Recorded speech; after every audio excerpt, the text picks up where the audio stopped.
国完全统一一定要实现，也一定能够实现。台上高呼统一，台下掌声持续10几秒。中共20大台湾再成焦点。面对台独势力分裂活动和外部势力干涉台湾事务的严重挑衅，我们坚决开展反分裂、反干涉重大斗争。中国国家主席习近平20大政治报告多次提及台海问题，语气用词也从平铺直述炒冷饭转为强硬。我们坚持以最大诚意、尽最大努力，争取和平统一的前景，但绝不承诺放弃使用武力。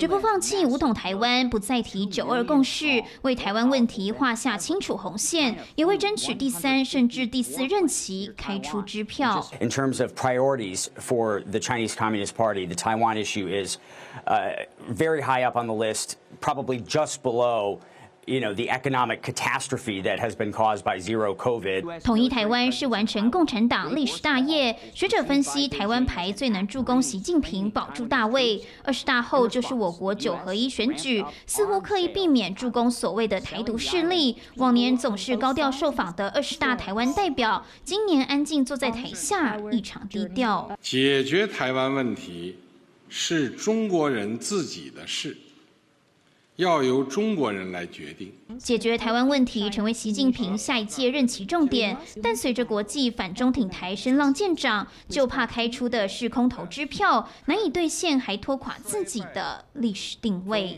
手法、用法，在全社会蔚然成风。句子刚讲完，马上一声轻弹。中国国家主席习近平为20大进行开幕演说，似乎不太舒服。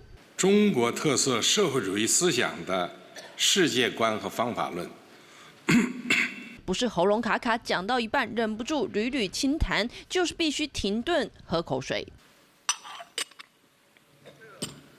可能是长达2小时的演说，让习近平口干舌燥，更让台下代表忍不住闭目养神。但事实上，这场演说已经是精简版，较19大会议少了1个多小时。习近平刻意不读完全文，体力跟精神引发关注。就算身体不适，习近平却一直提到这个强烈字眼：务必敢于斗争，善于斗争。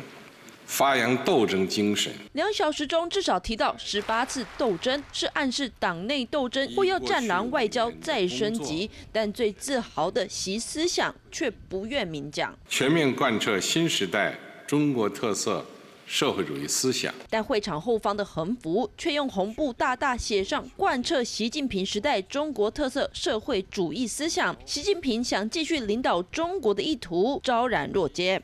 The party, the state.And the military. 习近平准备迎接第3任期，似乎在党内仍有分歧。胡锦涛白发苍苍，勉强出席，但全程几乎没拍手。由高龄105岁的宋平坐轮椅出席，而96岁的江泽民却直接缺席。但尽管表达不满，似乎无法改变习家军全面攻占党中央。So maybe the 20th Party Congress is the place to complete the restructuring. This time at the very top. 中共中南海的7人常委因不成文的7上8下规定，包含李克强、韩正等人将在20大卸任。尽管新常委的正式名单20大闭幕当天才会公布，但包含胡春华等都是外界预测的热门人选。届时名单出炉，想必引发全球瞩目。3立新闻陈焕报道。